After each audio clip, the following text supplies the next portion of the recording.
आयुष्मान भव एटा नंद पंडा को घर तो आज्ञा मु नंद पंडा तुमे कोन ताको पुत्र अजू पंडा ହଁ ଆଜ୍ଞା ହେଲେ ଆପଣମାନେ आजन्म ब्रह्मचारी श्रीक्षेत्र निवासी ठाकुर राजांकर पूज्य राजगुरु बाबा माधवानंद बाबा राघवानंद बाबा प्रेमानंद दीर्घायु सर्वारिष्ट शांति किंतु बाबा आपण माने आमक तुम्भे भाग्यवान बाबा तुम्भे भक्त श्रेष्ठ ताई नथिले महाप्रभु तुम्भ घर को आंब को प्रेरित करि नथांते स्वप्न से ठाकुर राजा को कहि नथांते से तुम्भ घरे अवस्थान करूछंती बोली ଏକଥା ଠାକୁର ରାଜା କହିଲେ स्वप्न रे एकता निश्चय सत्य ना अवश्य ବାବା धन्य धन्य तुम्हें भक्त धन्य तुम्हें भक्त धन्य तुम्हें प्रभु जगन्नाथ स्वप्न एक कथा भी कहते से तुम्भ घरे काठरे नुहे कि सुनारे नुहे अष्टधातु निर्मित प्रतिमा रूप अवस्थापित करुछंती जहाँकि तुम घर प्रति विपद सृष्टि करुछि महाप्रभु को जोरे नवा पाई किछि कला पहाड़ एबे भी मंत्रणारत से मूर्ति पाई से कलापाड़ माने तुम्भ प्रति घोर अत्याचार करूछंती कुहुतुरी बाबा कुहुतुरी से कला शांत पाई आमे बाप पुओ झियो बहुत कष्ट पाइलु भक्त सब बड़े कष्ट पाए बश्च कष्ट पाइथिले दीनकृष्ण कष्ट पाइथिले बलराम दासिया बाउरी सालबेग हेले सेमाने भक्त श्रेष्ठ हेई गले अमर हेई रही गले सेमाने तमे माने भी भक्त श्रेष्ठ अमर हेई रही जीव काहेकि ना प्रभु जगन्नाथ स्वप्न रे कथा भी कहिसंती से तुम्भ मानकु जंतनार मुक्ति देई तुम्भ घर छाड़ी श्रीक्षेत्र निवासी हेबे कल्पवट मूले रहिबे हे प्रभु जगन्नाथ हे प्रभु कालिया सात तुम कोटि कोटि प्रणाम प्रभु कुछ जाओ बाबा नहीं आसो बाबा चलो से मूर्ति को नहीं ये बाबा दे दो जा जा नहीं जा रामाई कौन जाऊँ ए राधा तू ठीक समय बोल जाइजु देख हम घर की आछली पुरी रो आछली ठाकुर राजा पठै छली हम कला शांत पाई आउ चिंता नहीं ना से राजा को चली जीवो हां अजू बाबा जा नहीं जा हां हां रामाई तमने तू कोण जाऊ पळासा पाकिस्तान चल जाऊ कन्या तुम ये कोन कहउछ अरे आंब मान को देखि तुमे कोन जानि परनो आंबे माने सब किए नैष्ठिक हिंदू ब्राह्मण आमे आम वेश पोशाक तुम देख कन्या वेशभूषा देखले सब की जदी जानि होंता ताले से दिन बुढ़ी असुरणी कमल रे बिचारा रजा पुटा पड़ी न थांता जो बुढ़ी असुरणी से दिन मोहिनी कन्या वेश धारण करी रजा को मोहग्रस्त करथिला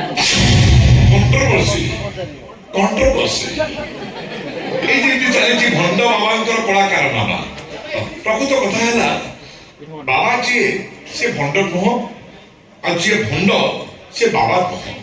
এভাবে কহিবাটা আমার প্রতি ঘর অন্যায় হচ্ছে ঘর অপমান হচ্ছে অপমান হ্যাঁ ସେଦିନ ଯେମିତି ପ୍ରଭୁ ରାମଚନ୍ଦ୍ର ସୁନାଗରିର ଆଉ ବାରିଚ ରାକ୍ଷସ ଭିତରେ ଫରକଟା ନ ଜାଣି ପାରି ସୀତା ମାତାଙ୍କୁ ହରେଇଥିଲେ ଆଜି ତ ଠିକ ସେମିତି ଆମେ ଆମ କଳା ସନ୍ତକୁ ନ ହରେଇବୁ ତାର ଗ୍ୟାରେଣ୍ଟି କିଏ ଦବ ତମେ କଣ ଚାହୁଁଛ କନ୍ୟା ପ୍ରମାଣ ଆପଣ ମାନେ ଶ୍ରୀକ୍ଷେତ୍ର ନିବାସୀ ହିନ୍ଦୁ ନୈଷ୍ଠିକ ବ୍ରାହ୍ମଣ ସେଥିପାଇଁ ପ୍ରମାଣ ଦରକାର ନା দাড়ি দাড়ি ଆମେ ଶ୍ରୀକ୍ଷେତ୍ର ନୀଳାଚଳ ନିବାସୀ ପ୍ରଭୁ ଶ୍ରୀ ଜଗନ୍ନାଥଙ୍କର ପରମ ଭକ୍ତ ବାଳ ପାଚିଗଲାଣି ବ୍ରହ୍ମଜ୍ଞାନୀ ବୋଲି ଆମେ ତମକୁ କି ପ୍ରମାଣ ଦବୁ କନ୍ୟା ନାଇଁ ସେମିତି କିଛି ନୁହଁ କେବଳ କେତେ ଗୁଡ଼ାଏ ପ୍ରଶ୍ନର ଉତ୍ତର ଆପଣମାନଙ୍କୁ ଦେବାକୁ ହବ ଉତ୍ତର ଦେବା ପାଇଁ ଆମେ ପ୍ରସ୍ତୁତ କନ୍ୟା ପଚାର କଣ ପଚାରିବ ପଚାର ଆମେ ଅନୁମତି ଦେବା ପାଇଁ ପଚାର ସପ୍ତାହକ 7 ଦିନ କିନ୍ତୁ ଏଇ 7 ଦିନ ଭିତରେ ପ୍ରତ୍ୟେକ ଗୁରୁବାର ଦିନ ହିନ୍ଦୁ ଶାସ୍ତ୍ର ଅନୁସାରେ ହିନ୍ଦୁ ଦମ୍ପତି ପରସ୍ପରକୁ ସ୍ପର୍ଶ କରିବା ନୀତି ବିରୁଦ୍ଧ କାହିଁକି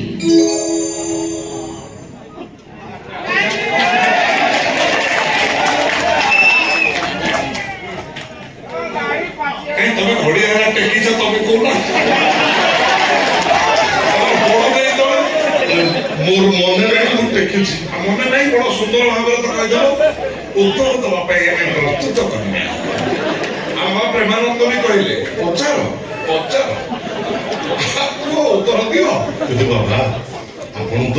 ବହୁ ଶାସ୍ତ୍ର ଅଧ୍ୟୟନ କରୁଛନ୍ତି ମାନେ ମୋ ଆଡୁ କାହିଁ ଯାଉଛ ମୁଁ ତ କଣ୍ଟ୍ରୋଭର୍ସି ଲୋକ ମୋ ଆଡୁ କାହିଁ ମତେ ସମସ୍ତ ଗ୍ରନ୍ଥ ଅଧ୍ୟୟନ ସବୁ ଗ୍ରନ୍ଥ ମୁଁ ଅଧ୍ୟୟନ କରିଛି ସବୁ ଜଣା ଅଛି ମୋର କିଛି ଉତ୍ତର ଦେବାର ଅସୁବିଧା ନାହିଁ କନ୍ୟା ଚାହୁଁଛନ୍ତି ତମ ଠାରୁ ଉତ୍ତର। କନ୍ୟା ଚାହୁଁଛନ୍ତି ଯେ କିନ୍ତୁ କନ୍ୟା ତ ଜାଣିନାହାନ୍ତି ନା ଆମେ କେତେ ଜ୍ଞାନୀ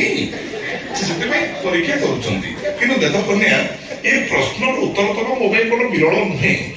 ପ୍ରକୃତ କଥା ହେଲା ଏ ପ୍ରଶ୍ନ ଅତ୍ୟନ୍ତ ସରଳ ଆମ ଭଳି ଜ୍ଞାନୀ ଭଳି ଲୋକମାନଙ୍କୁ ଏଭଳି ସରଳ ପ୍ରଶ୍ନ ପଚାରି ଲଜ୍ଜା ଦିଅନି ପ୍ରଶ୍ନ କିଛି ଜଟିଳ କର ନାଇଁ ଆଜ୍ଞା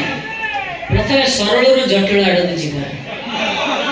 ଠିକ କନ୍ୟା ବଡ଼ ଦୁଃଖ ଅଛୁ। ନାଇଁ ଠିକ କଥା କହିଛନ୍ତି କନ୍ୟା ଶୁଣ କନ୍ୟା ସପ୍ତାହର ଏଇ ଗୁରୁବାରକୁ ମହାଲକ୍ଷ୍ମୀଙ୍କ ବାର ବୋଲି କୁହାଯାଏ କାହିଁକି ନା ଏହି ଦିନ ପ୍ରଭୁ ଜଗତରନାଥ ଜଗନ୍ନାଥ ମା ମହାଲକ୍ଷ୍ମୀଙ୍କ ମନ୍ଦିରକୁ ଗମନ କରନ୍ତି ଯାହାକୁ ଏକାନ୍ତ ନୀତି ବୋଲି କୁହାଯାଏ ଯେହେତୁ ଏହି ଦିନ ପ୍ରଭୁ ଜଗତରନାଥ ଜଗନ୍ନାଥ ମା ମହାଲକ୍ଷ୍ମୀଙ୍କର ମହାମିଳନ ହୁଏ ଏହି ଦିନକୁ ହିନ୍ଦୁ ଜାତିର ଲୋକମାନେ ପବିତ୍ର ଦିନ ବୋଲି ମାନିଥାନ୍ତି ଆହା କି ଅମୃତ ବାଣୀ ଆପଣଙ୍କର। ଆଉ କିଛି ପଚାରିବ କନ୍ୟା? ମଣିଷ ମାନେ ମୃତ୍ୟୁବରଣ କଲେ ଦୁଇ ପାଖରେ ମୁଖାଗ୍ନି ଦିଆଯାଏ ଠିକ ସେମିତି ଶ୍ରୀମନ୍ଦିରର ସେବକ ମାନେ ଗଲେ ମୁଖାଗ୍ନି ଦିଆଯାଏ କିନ୍ତୁ ସେ ମୁଖାଗ୍ନିର ଅଗ୍ନି କୋଉଠୁ ଆସେ?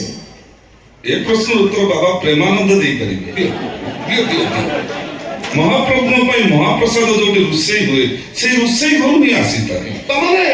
ରୋଷ ଘରୁ ଆସିଥାଏ ଆଉ। ଆଚ୍ଛା ବାବା ସ୍ୱର୍ଗଦ୍ୱାର ଏକ ପ୍ରସିଦ୍ଧ ସ୍ଥାନ କାହିଁକି? ବାବା ପ୍ରେମାନନ୍ଦ କହୁନା। ଆଉ ନନ୍ଦକୁ ଡାକନ୍ତି। ଆମେ ଗୋଟେ ଦେଲେ ତମେ ଗୋଟେ ଦିଅ ସ୍ୱର୍ଗଦ୍ୱାର ଦର୍ଶିଆରେ ସ୍ୱର୍ଗଦ୍ୱାର ସ୍ୱର୍ଗଦ୍ୱାରରେ ଶବଦାହ କଲେ ଆତ୍ମା ସ୍ୱର୍ଗକୁ ଯାଏ। କିନ୍ତୁ କାହିଁକି ବାବା? Entry point that is the entry point ସେଇ ଏଣ୍ଟ୍ରି ପଏଣ୍ଟରେ ଗୋଟେ ଦ୍ୱାର ଅଛି ବୁଝିଲେ ଗୋଟେ ସିଡ଼ି ଲାଗିଛି ସେଇପଟେ ସ୍ୱର୍ଗର ଦେବତାମାନେ ପ୍ରତ୍ୟେକ ଦିନ ରାତିରେ ଶ୍ରୀମନ୍ଦିରକୁ ଆସନ୍ତି ଜଗନ୍ନାଥଙ୍କ ସହ ବସି କିଛି କଥାବାର୍ତ୍ତା ହୁଅନ୍ତି ସାଙ୍ଗ ହେଇ ଅବଢ଼ା ଖାଆନ୍ତି ପୁଣି ଭୋରୁ ପଳେଇ ଯାଆନ୍ତି। ଆଚ୍ଛା ଶ୍ରୀ ଜଗନ୍ନାଥଙ୍କ ମହାପ୍ରସାଦ